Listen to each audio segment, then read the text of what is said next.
Hi, this is Steve Rowe, Executive Director. Today is Wednesday, March 24th, and it's my turn to do the weekly video update.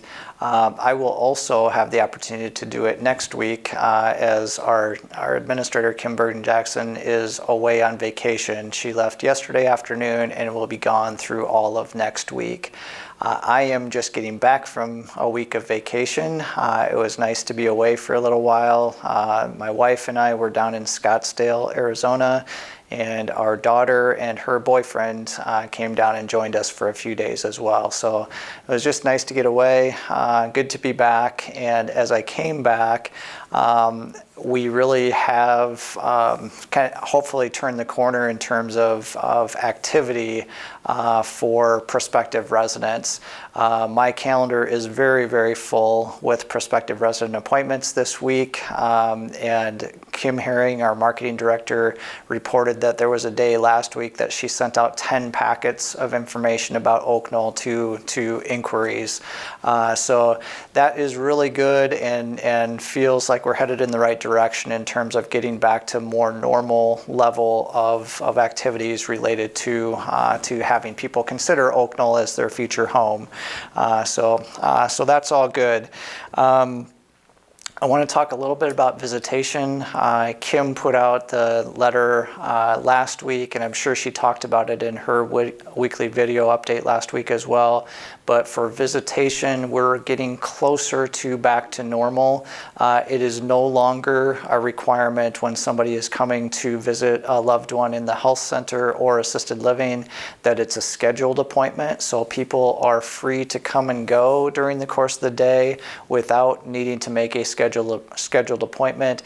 And we are also allowing children back into the building. We're still trying to work with limited numbers, so I think the idea is no more than 3 people at a time, and the visitors to the health center and to assisted living do need to screen in.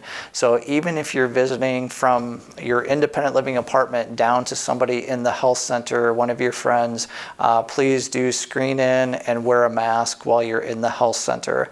That is no longer a requirement in independent living. When you're just kind of out and about in the rest of the community, you don't need to wear your mask.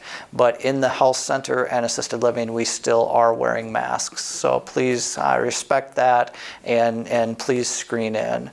For visitors to you in your independent living apartments, same as it's been for the last few weeks now, people can come in, screen, and go straight to your apartment.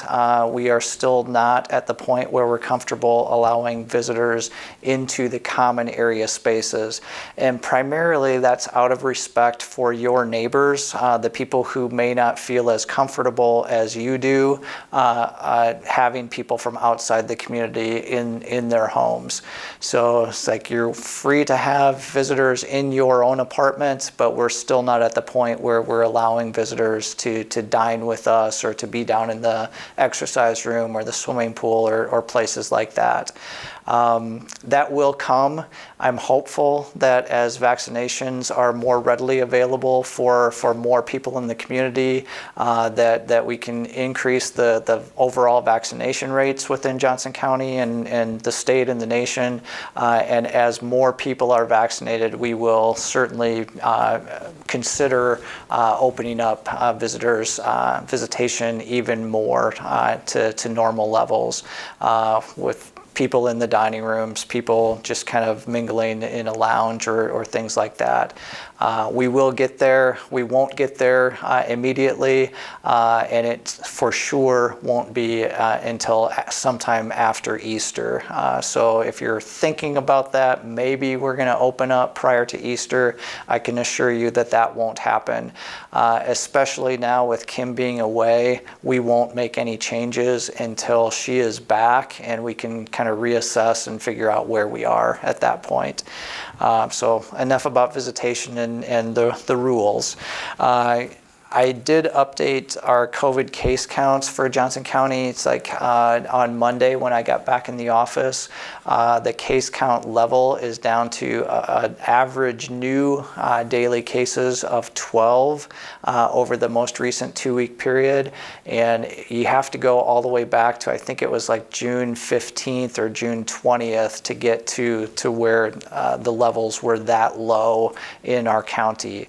Positivity rate, so the people that are getting tested for whatever reason, the positivity rate on tests is down to 3.1% as of yesterday. So that's also good news. Means that it's like, no, there's not a lot of new virus activity within Johnson County. And certainly as more and more people have the opportunity to be vaccinated, it's like we should continue to see those numbers decrease. Let's see what else I wanted to tell you about. The last thing that I want to talk about is just a brief update on Oakdale East. Today we are welcoming household number 33 at Oakdale East. So we're now 55% occupied in the East campus. There are 60 apartments there, and 33 of them have residents living in them currently. We'll continue to see those numbers increase. We've got a total of 51 apartments that have contracts on them. So over the next couple of months, we'll continue to see that number get closer and closer to 100% occupancy. And with the recent activity that I was talking about at the beginning, I am very hopeful that by the end of our fiscal year, June 30th, that we have completely sold out the Oakdale East campus.